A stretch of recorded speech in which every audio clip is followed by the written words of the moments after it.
ሰላም ጤና ይስጥልን። የተከበራችሁ የዱካ ኒውስ ቤተሰቦች እንደምን ቆያችሁ?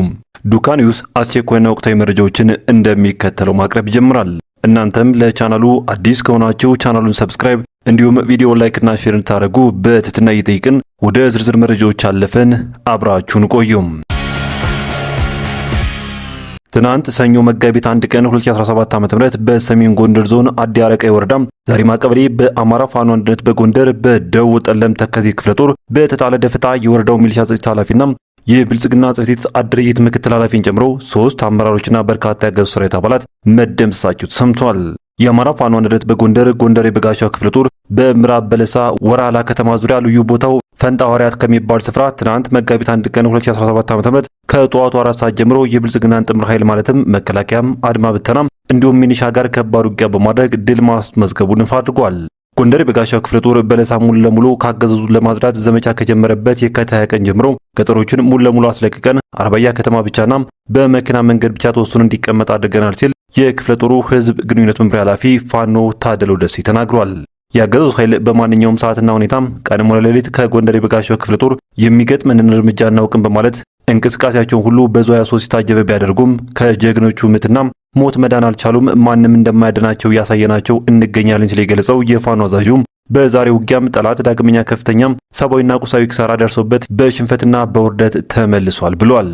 ጎንደር የበጋሻው ክፍለ ጦር ሰሞኑን በበለሳ ከመከላከያ ከአድማ ብተና እንዲሁም የተለያዩ ወታደራዊ ስልጠና ወስደው ካገዛዙ በግፍ የተባረሩ በርካታ አዲስ ኃይሎች ወደ ክፍለ ጦራችን እየተቀላቀሉ ጉልበት እየሆኑን እንዲሁም ለአማራ ሕዝብ ተጨማሪ ጥንካሬ በመሆን ከነባሩ ኃይል ጋር በቅንጅት እየተዋጉ ይገኛል ሲል የገለጸው የፋኖ አዛዡ የበለሳ ሕዝብ ከጎንደር የበጋሻው ክፍለ ጦር ጎን በመሆን የብልጽግናን ስርዓት ከስሩ ነቅሎ ለመጣል ቆርጦ ተነስቶም አብሮ ተሰልፎ የህይወት ዋጋ እየከፈለ ይገኛል ሲልም ተናግሯል። መንግስትን ጎትተን ቤተ መንግስት አስገብተነው ዋጋችን ረስቶ አመድ አፋሽ አድርጎን በለሳን በማንኛውም ልማት ወደ ኋላ አስቀርቶን የሚኖረውን ስርዓት ከዚህ በላይ እንዲቀጥል አንፈቅድም በማለት ከፋኖ ጋር እየታገሉ ያሉ አርሶ አደሮችና ልጆቻቸው ቁጥር እጅግ ብዙ ናቸው የሚሉት ፋኖዎቹ የደጃች ዳኘው ተሰማ ልጆች እንደ አያቶቻቸው የሉናይ ነጻነትና የፍትህ ተጋድሎ እያደረጉ ዳግመኛ ታሪክ እየሰሩ እንደሚገኙም ተጠቁሟል። እንደ ፋኖ ታደለው ደሴ ገለጻ ከሆነም አገዙ በአሁኑ ሰዓት ኃይሉን ተራራ ላይ እንደ ዝንጀሮ መንጋ ሰብስቦ በሞርተርና ዲሽቃ ነፍሱን ለማትረፍ እየጣረም በከፍተኛ የድረሱልን ጥሪ እየጮኸ ይገኛል ሲልም ተናግሯል። ጎንደር የበጋሻው ክፍለ ጦር ጥቁር አስፓልትና ከተማ ዙሪያ የማይለቀውን ያገዘውን ስርዓት እግር በእግር እየተከታተለም እግሩን እያሳጠረለት ቁጥሩን እየቀነሰለት ሞራሉን እየሰበረው እንደሚገኝ ፋኖ ታደለው ደሴ ገልጿል።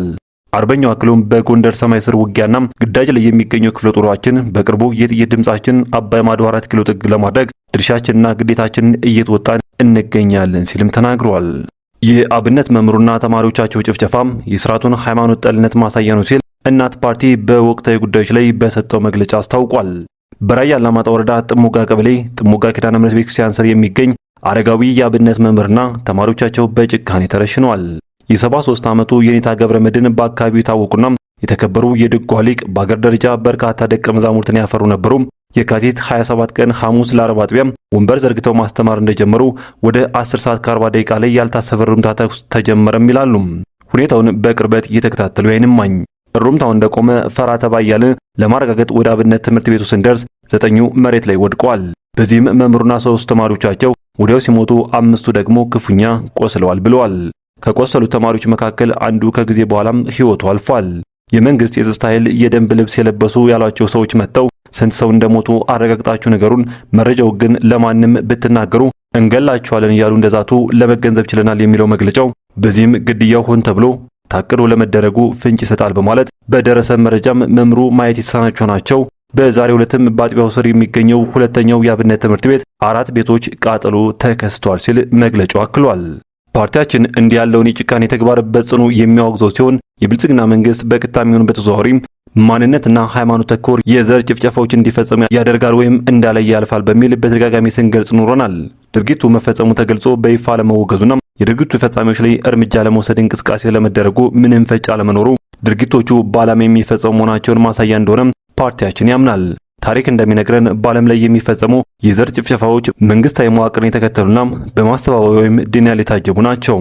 በዚህ አጋጣሚ ጭፍጨፋው በአገር ውስጥና ዓለም አቀፍ ገለልተኛ አካላት እንዲጣራ ውጤቱም ለህዝብ ይፋ እንዲደረግ የድርጊቱ ፈጻሚዎችም ለህግ እንዲቀርቡ ግፊትና ጥረታችን እንደምንቀጥል እየገለጽን ለሟች እረፍተ ነፍስን ለቤተሰቦቻቸውና እንዲህ አይነቱን ሊቅና ምልክት ላጣው ለመላ የእምነቱ ተከታይ ደግሞ መጽናናት እንመኛለን ሲል እናት ፓርቲ በመግለጫው አስታውቋል።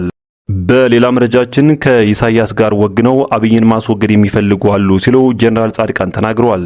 ጀነራል ጻድቃን ገብረተንሳይ በኢትዮጵያና ኤርትራ መካከል በማንኛውም ቅጽበት ጦርነት ሊነሳ ይችላል በማለት አስጠንቅቀዋል። በትግራይ አመራሮች መካከል ያለውን ክፍፍል በመጥቀስ ከቀደመና ከአሁኑም ወንጀላቸው ተጠያቂነት ለማምለጥ ከኤርትራ ጋር መወገን የሚመርጡ የትግራይ ልጆች አሉ ሲሉም ተናግረዋል። በህወሓት አመራሮች መካከል ያለው ክፍፍል በቀጠለበት ሁኔታ ውስጥ ኢትዮጵያና ኤርትራ ወደ ጦርነት ሊያመሩ እንደሚችሉ መስማት የተጀመረ ሲሆን ጀነራል ጻድቃንም ይህንን የህወሓት ክፍል በመጥቀስ ከፕሬዝዳንት ኢሳያስ ጋር በመወገን አብይ አህመድን ከስልጣን ለመገልበጥ የሚፈልጉ መኖራቸውን ጠቁመዋል። በጦርነቱ ማዕከላዊ የምትሆነው በደንብ የሰለጠነና ልምድ ያካበተ ከፍተኛ የወታደር ቁጥር ያላት ትግራይ ናት ሲሉም አክለዋል። ጀነራል ጻድቃን ትግራይ ከዚህ ጦርነት መራቅና ሰላም እንዲሰፍን እንደምትሻ በጽሑፋቸው በመግለጽ ለሰላም ያለው ዕድል እየጠበበ ቢሆንም ወደ ግጭት ላለመግባት ሁሉንም መንገዶች መጠቀም እንደሚያሻ ተናግረዋል። ከፕሪቶሪያ ስምምነት በኋላ በሁለቱ ሀገራት መካከል ያለው ግንኙነት መጠልሸቱን የሚያስታውስ ጀነራሉ ጦርነቱ አይቀሬ መሆኑን ጠቅሰዋል። ዝግጅቱ የመጨረሻ ደረጃ ላይ ደርሷል። ለጦርነት የሚደረገው ዝግጅት አንዳች ደረጃ ላይ ከደረሰ በኋላ ወደ ኋላ መመለስ ይከብዳልም ነው ያሉትም። ክቡራን ቤተሰቦች ከዱካ ኒውስ ለሰዓቱ የነበሩን አጫጭር መረጃዎች እነኝን ይመስሉ ነበር። በቀጣይ በሌሎች ዜናዎች እንዲሁም ጥቆሞች እስከምንገናኝ በያላችሁበት የዓለም ጫፍ በሰላም ቆዩኝ።